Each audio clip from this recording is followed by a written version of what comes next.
He hasn't played since week 4. He did return to practice this past week, and the thought was he may play. So he was listed because you've got to give an injury report, and the NFL does not screw around with these injury reports because people use the information on the injury reports to make lines and then to make decisions on where they stand on those lines. When you're listed as limited on Wednesday and Thursday, and then all of a sudden Friday, 2 days before the game, you are a full participant in practice, what is it that you would think? Oh my God, Lamar Jackson's back. Aaron Glenn's not the coach. We're not looking at a competitive advantage about who's going to start and who's not going to start. Give me a break. Justin Fields or Taylor, who cares? But Lamar Jackson, unlimited, full practice, that guy's playing. But then, right before the game, out of nowhere, done. Lamar Jackson didn't play this week. So what the Ravens did is they went back to Friday's practice injury report and they switched it from fully available back to limited. And they did that because the media picked up on what was going on. And the media said, wait a minute, he was limited, then he was fully practicing. Now you announce he's not playing. What are the shenanigans going on here?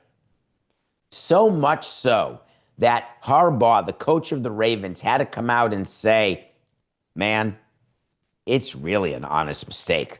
I can tell you this, no one's trying to hide anything. There's no advantage to be gained by that. Hold on, I'd like to call Aaron Glenn to the stand. I thought there is an advantage to be gained to how you decide and designate who's going to be the quarterback on a particular day.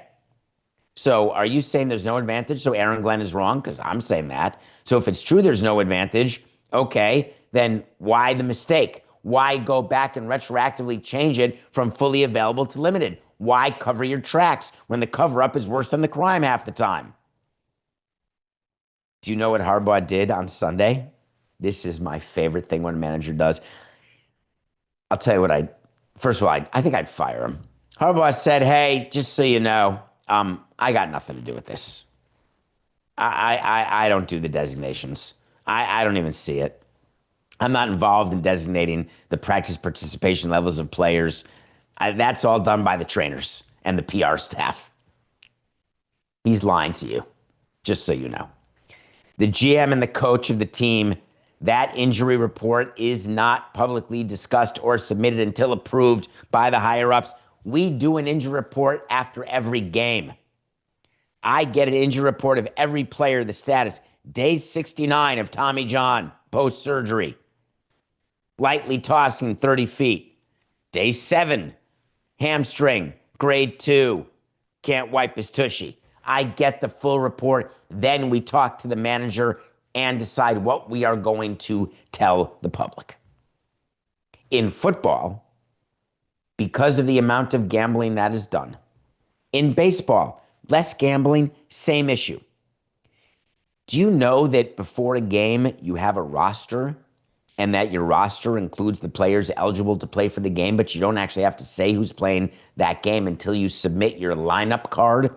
The lineup card is who has to start the game, but you can submit a lineup card, start the game, and actually pull everybody and then play your whole bench before the game even starts. Totally legal. From a gambling standpoint, one of the issues that the injury report is supposed to take care of is, all right, let us know about availability.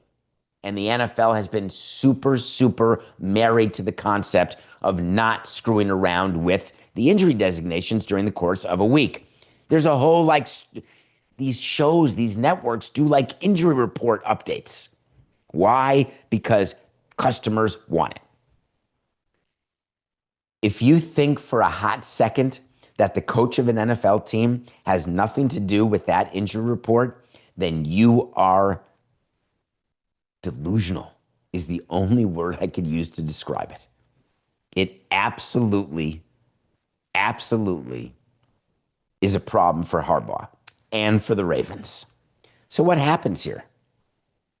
What happens is the NFL has already decided to investigate this. It's that big a deal. They're not going to hire Wachtell Lipton. This is not an example of Steve Ballmer circumventing the salary cap. This will be an internally led investigation, and it will lead to a fine of the Baltimore Ravens. Wait to see is when I tell you something's going to happen. If it does, fine. If it doesn't, fine. I'm going to revisit it. Coca, if you could go into the document at davidsamsonpodcast.com, please.